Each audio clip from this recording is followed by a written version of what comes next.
Back to the failing to plan, planning to fail. That kind of thing. Yep. Who was that? Ben Franklin? We'll call it that. Yeah, we'll say that. Yeah. The same guy that said beer is proof that God loves you.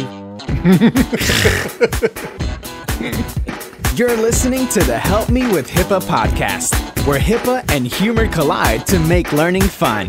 Your delightful hosts are Donna Grindle and David Sims. Relax. HIPAA help is on the way. Welcome to episode 374 of the Help Me with HIPAA podcast. My name is David Sims of HIPAA for MSPs, and joining me is Donna Grindle of Cawdon. Good evening, Donna.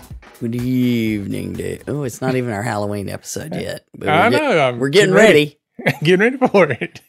We're here before you know it. We're here before you know it. Yeah, there's a reason why they pick October to be Cybersecurity Awareness Month.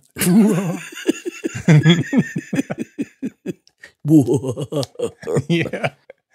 And so, we've been talking about some scary things. We've got several more episodes of scary things lined up. Not because that's what we're trying to do. It's just because that's everything that's out there right now. That's all we do all day is read this scary stuff. No. Yeah. So today, though, I wish that's all we had to do all day. Yeah. Yeah, you're right. Okay. But this is one of those self-assessment episodes. Yes, you're right. And the title of today's episode is 5 Signs Your Organization is at Risk. Mm-hmm. So I like these types of articles, right? When you see these come up in your news feed, you click on them because you want to look at all 5 of them and say, am I at risk or am I good? Mm-hmm. And so it's kind of a quick self-assessment. And then from there, you know whether or not you need to listen to the other 373 episodes. But before we get into today's episode, we do want to thank our donors, and also want to remind you about the Privacy and Security Bootcamp. The PriSec Bootcamp has been moved to March 12, 13, 14, and 15 of 2023. So get that in your budget for next year. Go ahead, sign up now, lock and load. Yep. So we can't call the hotel and ask them any questions because we're scared that we'll have to move it to 2024. Look, they have been very nice after that little miscommunication mistake. Yeah, that's pretty funny. That's yeah. Well, it's nice sometimes to not have to make decisions, just have them made for you. Yeah. Sometimes. Yeah. But you can find out more at PriSecBootcamp.com. That's PriSecBootcamp.com. And it's all there for you. Yeah, go check it out. All right. So that takes us to our HIPAA Say What segment of the week. So a patient sends us an email asking a question. And the question is, do we need to get authorization to reply to that question when a patient sends us an email asking a question? Yes. Yeah, so there was a little bit of, confusion around things because, we had the policies in place. The client's like, look, we have the policies in place that if they ask for us to email them their medical records, we need to confirm an authorization. So do we need to confirm an authorization for if they email us first? They've already emailed us first. Should we reply and go for it? Or should we get that authorization before we reply? Because they're asking me about a treatment question. Has nothing to do with medical records. So now what do we do? And I could understand the confusion. And there is actually an older HHS.gov FAQ, does HIPAA permit healthcare providers to use email to discuss with their patients? So technically, this has always been there. Okay, what's creating the issue is Never before would somebody say, oh, yeah, just send an unsecured email with the entire medical record. And so that's what got added on, but it is creating a little bit of a question here. So here's the answer. If the patient is initiating the conversation via email, the very first part of the conversation, I say you treat it the exact same way you would the other, because you don't have to get confirmation in writing that they understand that email is not secure. Mm-hmm. You can just simply say to them on the phone, and I actually say, make a script so that you know what was said. Write it down and make sure everybody I need to read this and get your confirmation. Yeah, like your Miranda rights on the phone. Yeah, kind of like that. Or you have a right to secure email. Say, I need to get your authorization. I'm going to send you an email to confirm we have the right email. Lots of value in that. Yeah, absolutely. So I'm going to send you an email to confirm we have the right address, and you just need to reply to me that I do understand that this is not secure. Now, first of all, I would never be doing this. I had a provider send me an email about care, and I'm like, whoa, Bessie. Grandmama did not say you could email me about that. But if you do that, and you can do that either case, send an email that's got the script in it that says, you've asked me to send this email address, reply to this to confirm the address, and that you understand that this is not considered secure email. Boom. They reply. Now you've got all you need to start answering them, and you just update their records.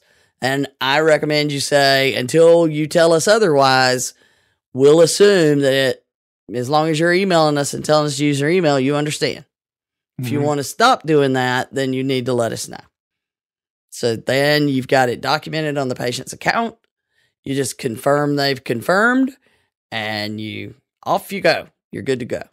We don't want to make it hard for the patient to ask information and get the information. We don't want to impede the patient's ability if they don't care about security. And we now know most people, we have always known that most people do not.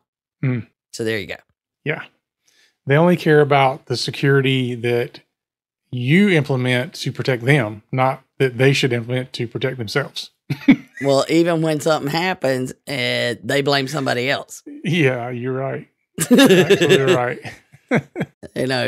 Everybody's responsible for cybersecurity these days. Don't blame somebody else if you're not doing it. Yeah. I'll be glad when that finally catches on. All right, that brings us to our 405D tip of the week. There is a spotlight webinar coming. The legal. It may have already passed by the time this comes out. I don't know. Yeah. There is one, but here's the thing: is we get access to the older ones. And I think we missed this one. We didn't have it, didn't know about it. I think it's already happened by the time this comes out. But that's okay. You can still go get the information. Send us an email or go to, where is it, David? Where do you go? 405d.hhs.gov. Yo. So the 405D team does a spotlight webinar. There's regular webinars. This one is legal implications of a cyber attack. There are always really good information to be found in these webinars. Mm-hmm. Some of them I consider some of the best I've ever, as far as the information goes, the best. I didn't laugh as much as some of the others, but. Well, you're always looking for security awareness training.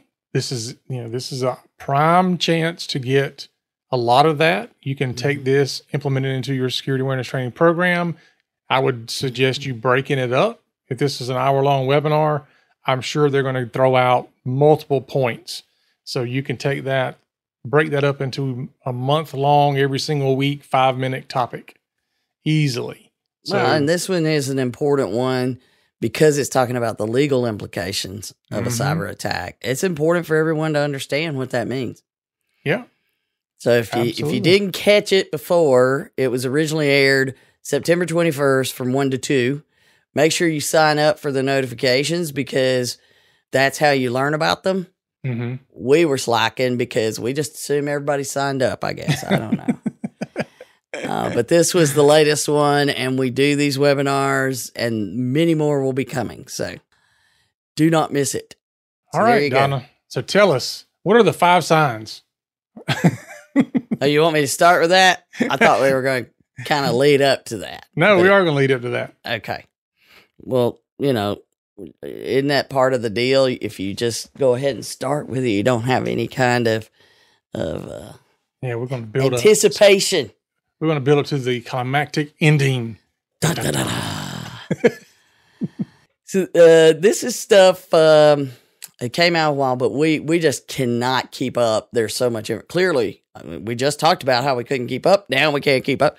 Anyway, this came out. We follow a lot of the Ponemon studies. They do a solid methodology behind their studies. It's not something that you go, okay, this is tilted way too far to marketing, right? So they do an annual study on a lot of things that help us see changes and trends and to make better recommendations to our clients.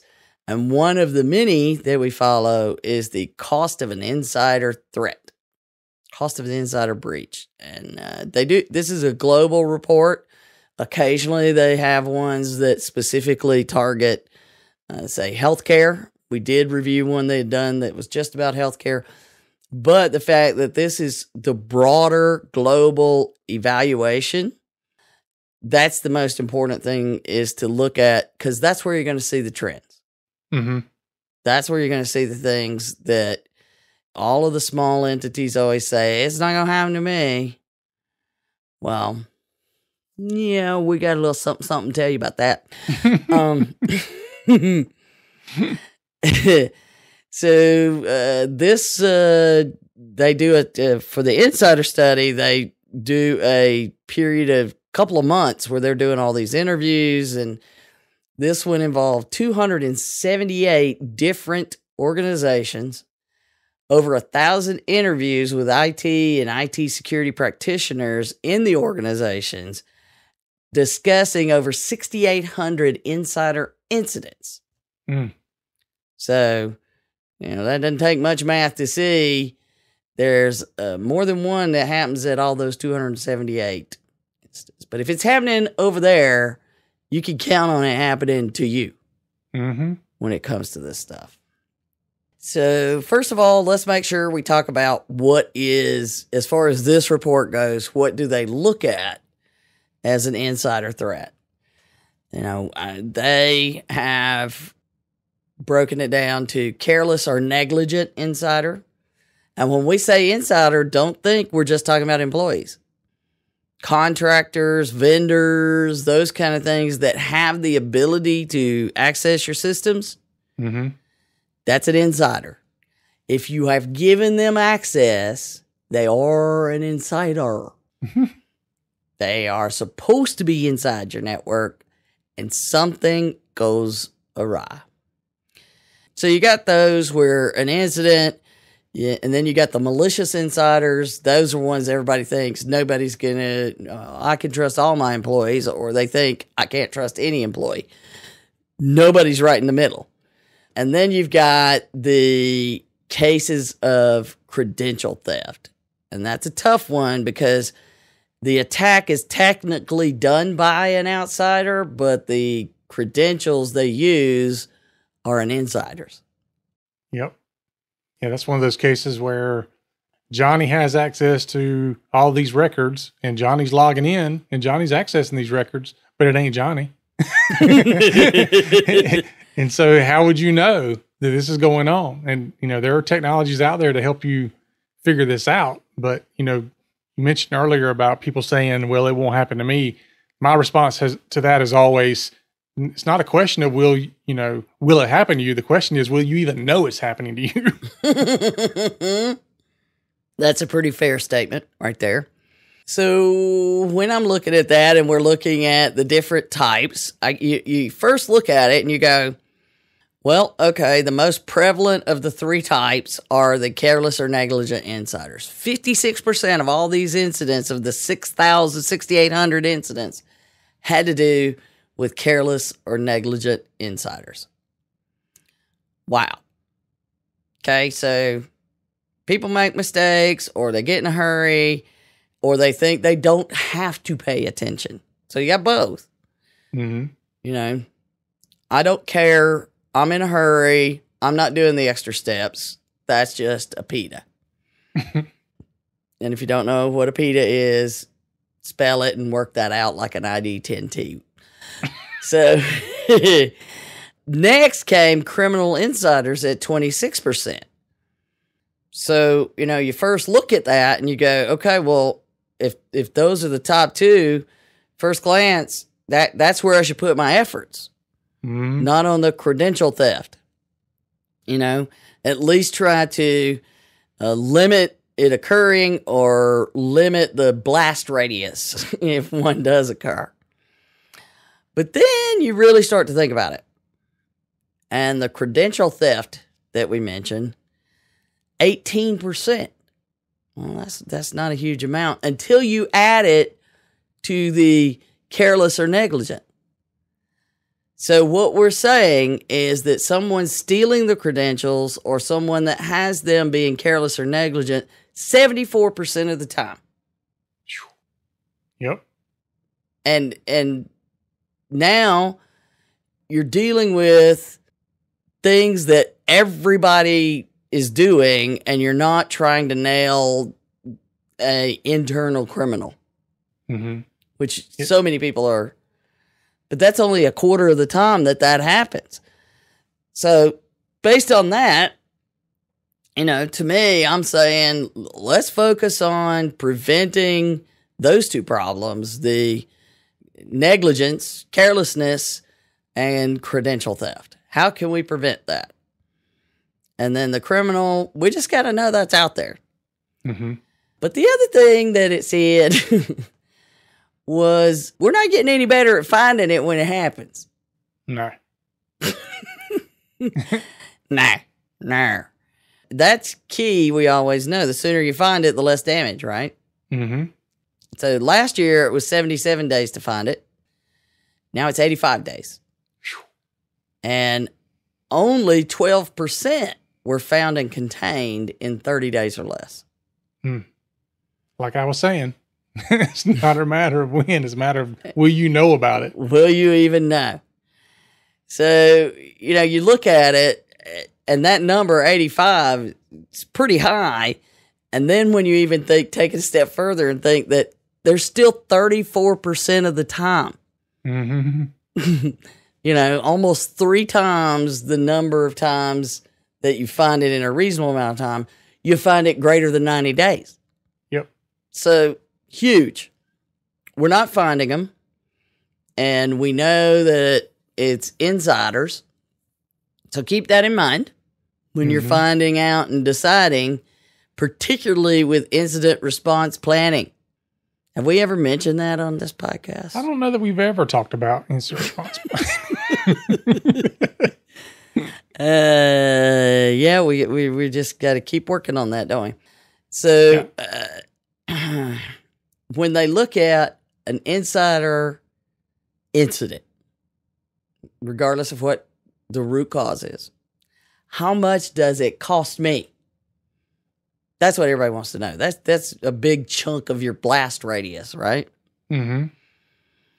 So the most expensive costs, top 2, the impact of business disruption due to diminished employee productivity. And we're not talking about just the one that was careless or negligent. We're talking about everybody. Yeah. 23% of your total cost, so a quarter of every dollar you spend, will be because you can't have people working.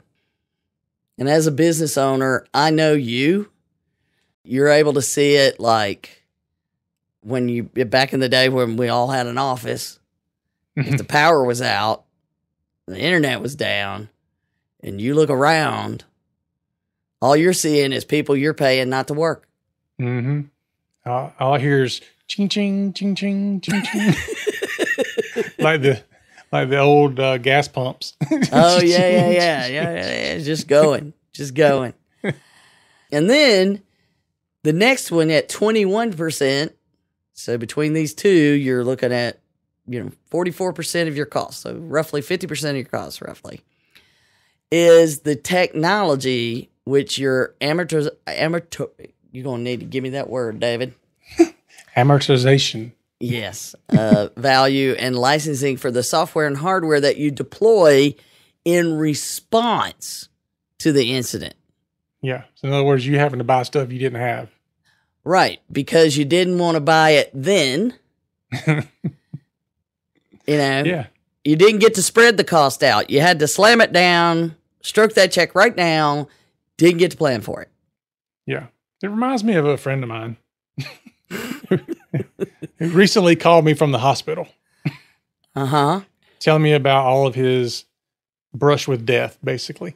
And I was like, what happened, dude? And he's like, I just didn't want to buy the blood pressure medicine I needed, and I didn't want to take it. And so now I'm in the hospital, and I've got this massive hospital bill that I'm now going to get because I didn't want to pay for the prevention. Oh, jeez. I was like, dude, that is stupid. As your friend, let me tell you, you're stupid. That's a lot of layers of stupid, too. I mean, there's several things that you made a poor choice on. I know. But, especially when blood pressure medicine is so cheap. That stuff's not expensive if you can get some that work that's not expensive. Mm-hmm. Like, I get 90 days for less than $10 and my insurance sucks. So, you're right. It is back to the failing to plan, planning to fail. That kind of thing. Yep. Who was that? Ben Franklin? We'll call it that. Yeah, we'll say that. Yeah. The same guy that said beer is proof that God loves you. All right. So all of that's bad enough. And then when they start throwing dollar amounts at it, then it just gets overwhelming for people like us. I mean, when they say that the cost to the organization, $22.68 million. Yeah, that's when you and I are going, I haven't even made that amount of money. In my whole life. So how is it costing me that? Yeah, it's not going to cost me. But that's they at least give us this number where they say, that's organizations with more than 75,000 employees. The head count, right? Yep. So we just go, la, la, la, la, la, la, la. Mm-hmm. We will continue to pick flowers and skip along the path. That's not in our wheelhouse. But the other number does give us a little bit more pause because they did break it down. They went with less than 500 employees. Okay. So, you could keep cutting this down and cut that in half and say 250 or cut it in a fifth. Pick one way that you want to take this number and narrow it down to your world. 8.13 million. Still more money than I got in my checking account. I know. Cha-ching. But again, this is, hard cost and soft cost. Disruption, those kind of things as much as anything else. Mm-hmm. But, I mean, for $8, it's still the same thing. So it just goes back to whenever it happens, hearing that ching. Mm-hmm. So from the time you hear it, start thinking $8 a minute. It's still a lot. Yeah. So bottom line is just know it's going to cost you more money than you even want to think about.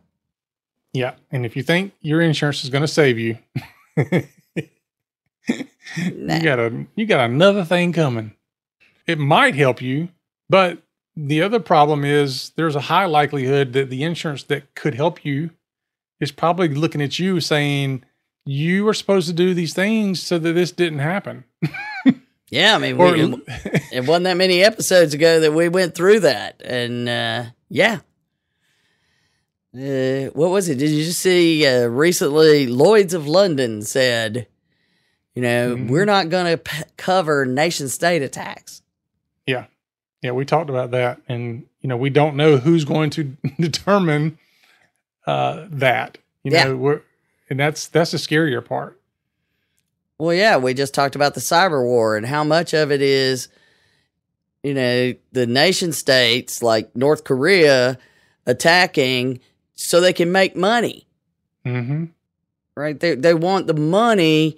They want the intelligence.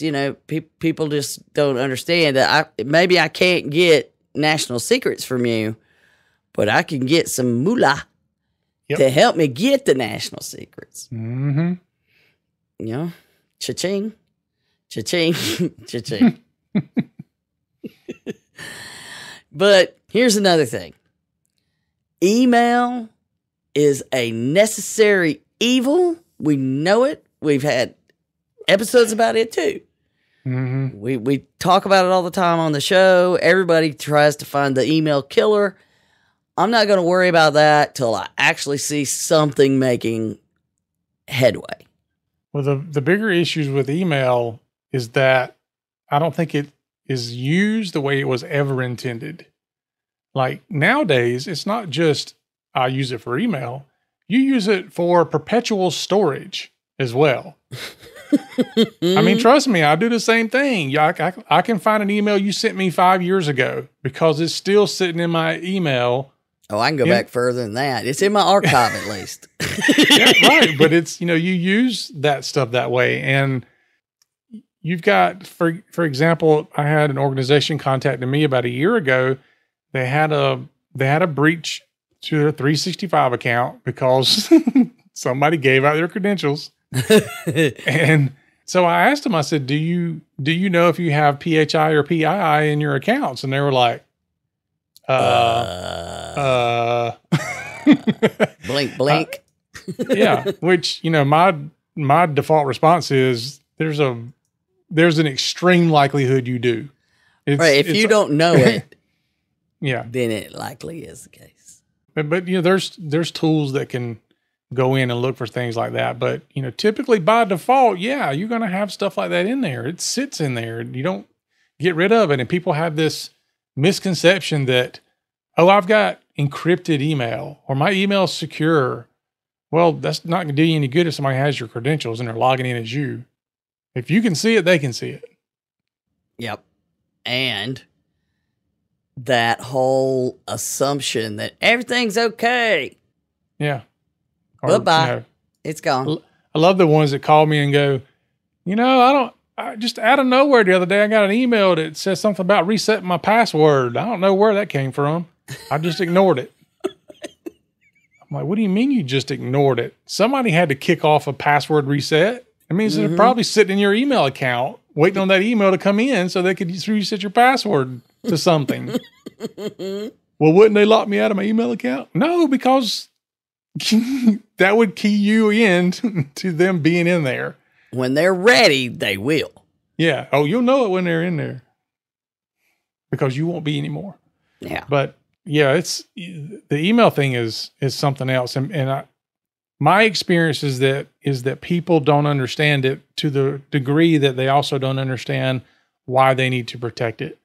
When I go to business owners and I start having conversations about putting tougher security on their email and doing these things to prevent the problems that come through email, I mean, most of the time they look at me and go, why would I need any of that? I got all this protection on my computers and on my network and on my server. Why do I need to protect my email like that?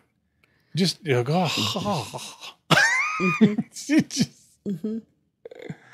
Well, these two stats that came out of the interview responses explain that. So you can just use this, David. Okay. How can I use it? You now have the answer.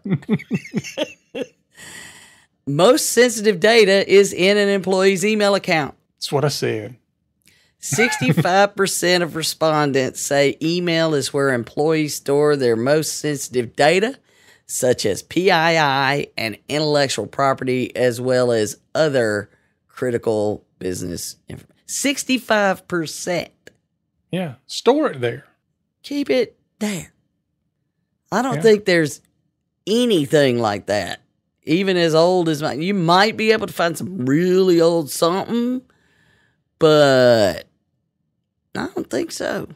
Yeah, I mean, when I get emails like that, I try to take, the attachment or whatever, and I move it to, OneDrive or Google Drive or something, other encrypted folder or whatever. Mm-hmm. But then I delete the email. Like, I don't want it sitting in my inbox that has that data in it. And you delete it out of trash. Yeah.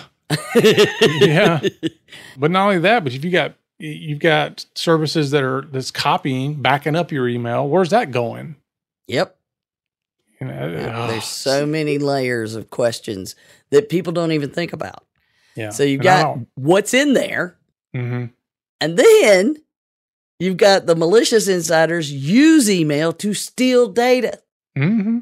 74% of respondents say malicious insiders emailed sensitive data to outside parties, followed by scanning for open ports and vulnerabilities. 62% said, and accessing sensitive data not associated with their JOB, 60% of the respondents said. Yeah. Like if I can get into a CEO's email account, first thing I'm doing is I'm emailing the CFO and I'm saying, we need to change where we send our payroll checks. Here's the new banking information. Please change it immediately. Yeah, years ago we were doing when we first new clients go to do a on-site visit.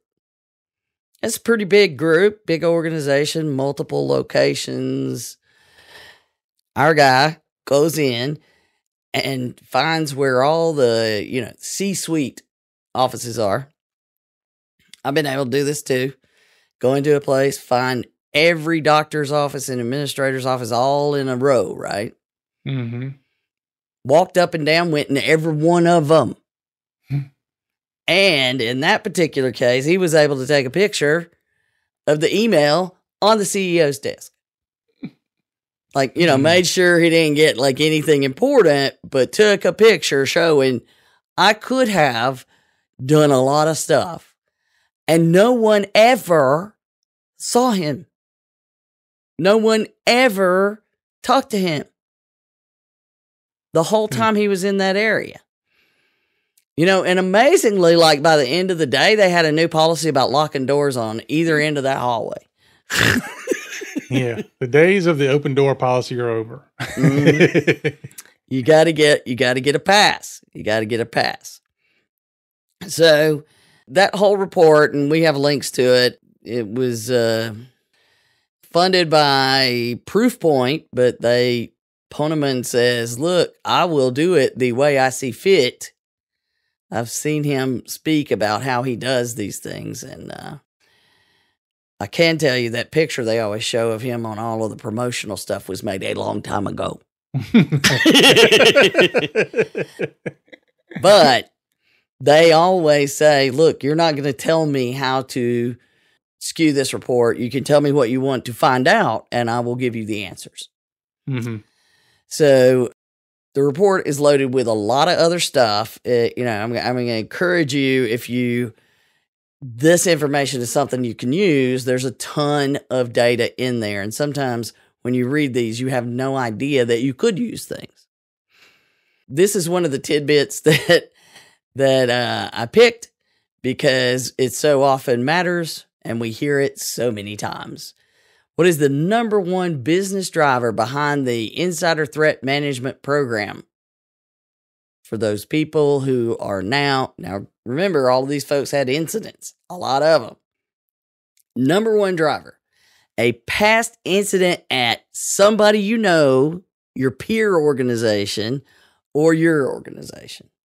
Mm-hmm. So when it happens to someone I know or to me, I will do all the things that people have been telling me I should be doing.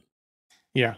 So in other words, you got to be somewhere close to the blast radius before you believe that things will actually blow up. Yes, it's unfortunate, but there's so much competition for resources today. It's the world that we all live in. But unfortunately, these losses can be catastrophic to smaller businesses. Mm-hmm. We've seen it too many times. So, but that brings us now to the 5 signs that your organization is at risk for dealing with these problems. Okay. Da, Here we da, go. da, da, da, da, da, da, da. You want to go forward or backwards? Your call there. I don't think that they're in priority order. Yeah, I don't think they No are. particular order. All right. So the first sign that your organization is at risk is that your employees are not trained to fully understand and apply laws, mandates, or regulatory requirements related to their work, and that affects the organization's security. So lack of training. Not that we don't harp on training, but we're harping on training. Well, and so many people, think that, okay, well, I got my HIPAA training. Let me tell you, you can't say anything. And, like the knock, knock joke, HIPAA can't tell you. And I'm like,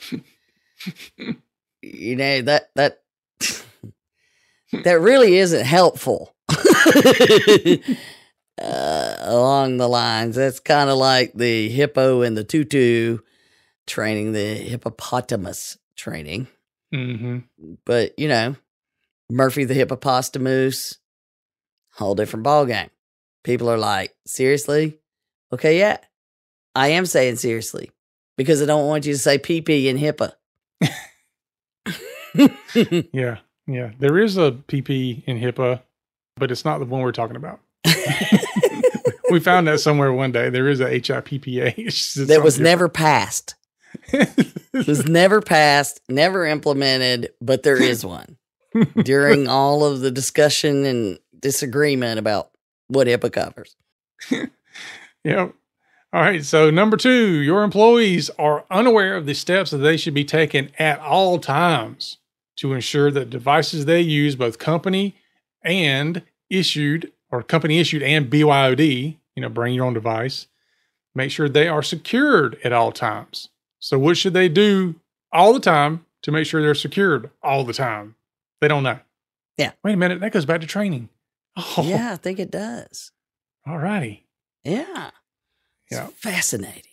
Number 3, employees are sending highly confidential data to an unsecured location in the cloud, exposing the organization to risk. Sounds like shadow IT. Uh-huh. We're like, wait a minute. I've got a free Google account. I can store that on my Google Drive and then go home and work on it. Yeah, yes, and I've seen that happen. Yeah, many times. Whether it's the free Google account or the free Dropbox account or any of these others, so many times. I'm not emailing it. You told me not to email it. Yep. So I'm getting past the first one. Mm-hmm. I'm not saving it to a device. I'm getting past the second one. So what I'm going to do is I'm going to still do this thing by putting it in a free cloud account. Yeah. Yeah. We've got a new email security program that actually looks at that. Like if you've got anybody in your organization that's getting email from cloud providers, it flags that. Like, why are you getting email from Dropbox? We don't use Dropbox. You shouldn't be getting emails from Dropbox. And it gives you a heads up because, if you sign up to these things, you'll get emails from them, whether it could be an email for a 2FA code. It could be an email, telling you about a sale going on or whatever, but you'll get some kind of email from these folks. And so it's just a way that organizations can see, hey, wait a minute, we might have a problem here that we don't know about. And people are putting things in cloud provider services that we didn't authorize. See, and that's where we're going. More proactive analysis, behavior analysis, which is, a big thing. But it's super expensive to get that full AI behavior analysis. But the smaller groups, tools like what you're looking at, it's a gold mine to catch what people are actually doing. Mm-hmm. Yep. Just another way to make them think you're reading their emails. Yeah, I got all day to sit around and read hundreds of thousands of emails No. Yeah. I ain't got time to read my own. No, right? I don't even see all of mine. I'm not looking at yours. Yeah. So that was number 3, which it also has to do with training because they don't know. All right. Number 4, employees break your organizational security policies to simplify tasks. Man. Boom. I mean, so, okay, for all you IT folks out there, listen, when somebody says, how do you do XYZ? If your response is, you can't do that, then be careful because you may have just set yourself up for somebody saying, I'm going to figure out a way to work around that. Absolutely. So look at them and say, what is it that you're trying to accomplish? Maybe I can, figure out a way to help you accomplish that task, but not the way they want to do it, but the way you or the company has structured that to happen. You might find that they need some new platform to do that with, but if you just say, no, you can't do that and walk off, they'll find a way to do it. Yeah, you can no longer be the Department of No. Right? You can't do that. And I mean, I sat through a meeting of, the IT department, different clinical departments, management. I'm in this meeting discussing how, how is data moving around? We're doing an analysis. It's a brand new client. And the topic of text messaging each other with patient information came up. And the clinical staff's like, we do it all the time. And IT gets livid and says, I keep telling them not to do it. They're not supposed to do it, blah, blah, blah, blah. Okay, well, what alternative are you giving them? I told them not to do it. I told them to use something. And they go, well, we can't get to that on our phones all the time. We can't, they give you all the reasons they can't use that tool. Well, are you listening to them? Well, then I don't care. You still shouldn't. No. Now, I finally interrupted the IT head and said, you need to accept that until you give them something better, they're going to do this. And if you don't want them to do this, you need to give them something better. Yeah. I had a case one time where somebody was using the something better. And, the good thing was, I'm like, if this is working great for you, then let's purchase the right one. Yeah. Let's just don't use the free version. Just purchase the one that, gives us the coverage that we need. Yeah. Why not? Yeah. I recall a conversation one time where this lady was talking about working from home. And I said, well, you can't work from home on this patient information stuff. Are you coming into the office this weekend to do that? And she goes, no, I'm going to do it from home like I always do. I'm like, well, you can't do that from home. She goes, I've never had a problem doing it from home. But we don't have any established way. I'm like, you're not following me. You're not supposed to be doing it. I know you can do it, but you're not supposed to be doing it. Exactly. And that gets back to all of the, let me set up my computer at work. So I'm not doing it at home. I'm not taking it. It's not leaving. I'm going to connect to my computer. And that, again, is shadow IT. And if they're doing it, then you have to solve the problem. They will simplify things because they're trying to do their job. Yeah. Or maybe one of the worst ones I ever heard was a lady said, when I said something like, don't do that at home because, you need to go through a secure platform, blah, blah, blah. And she goes, well, don't worry. I didn't have time to do it this weekend anyway. I finally just brought all the files back to work that I took home. They stayed in the car all weekend anyway. No harm, no foul. You had boxes of PHI in your car all weekend? Paper matters too, people. Paper. Yeah. There's no problem with that. You're good. Oh my gosh. All right. Number 5, folks.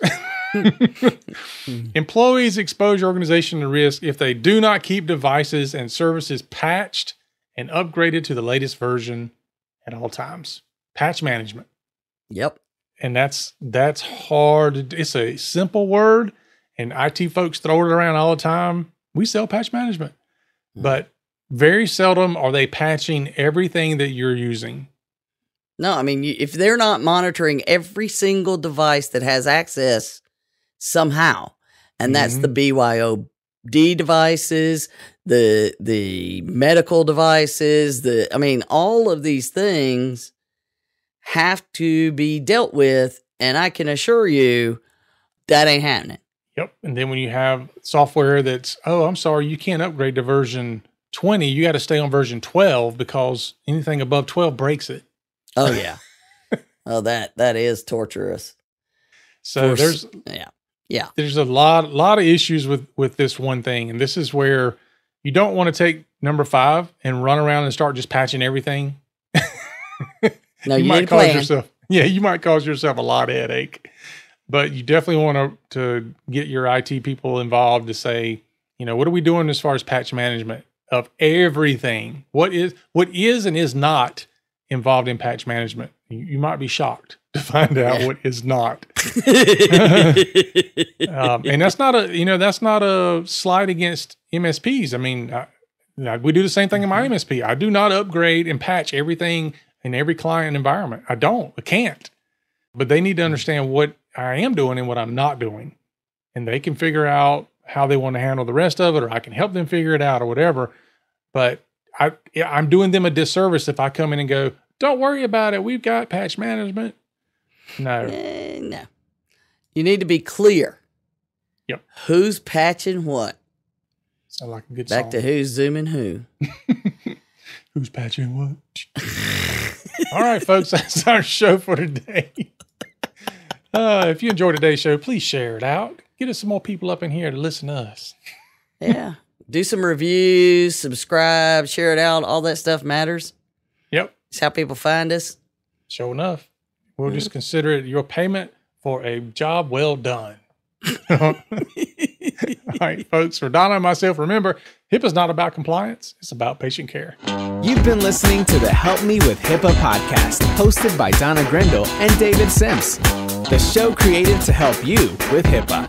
For more information or to ask us a question, visit our website at helpmewithhipaa.com. Neither Donna Grindle or David Sims are attorneys, and they do not offer binding legal advice concerning regulatory compliance.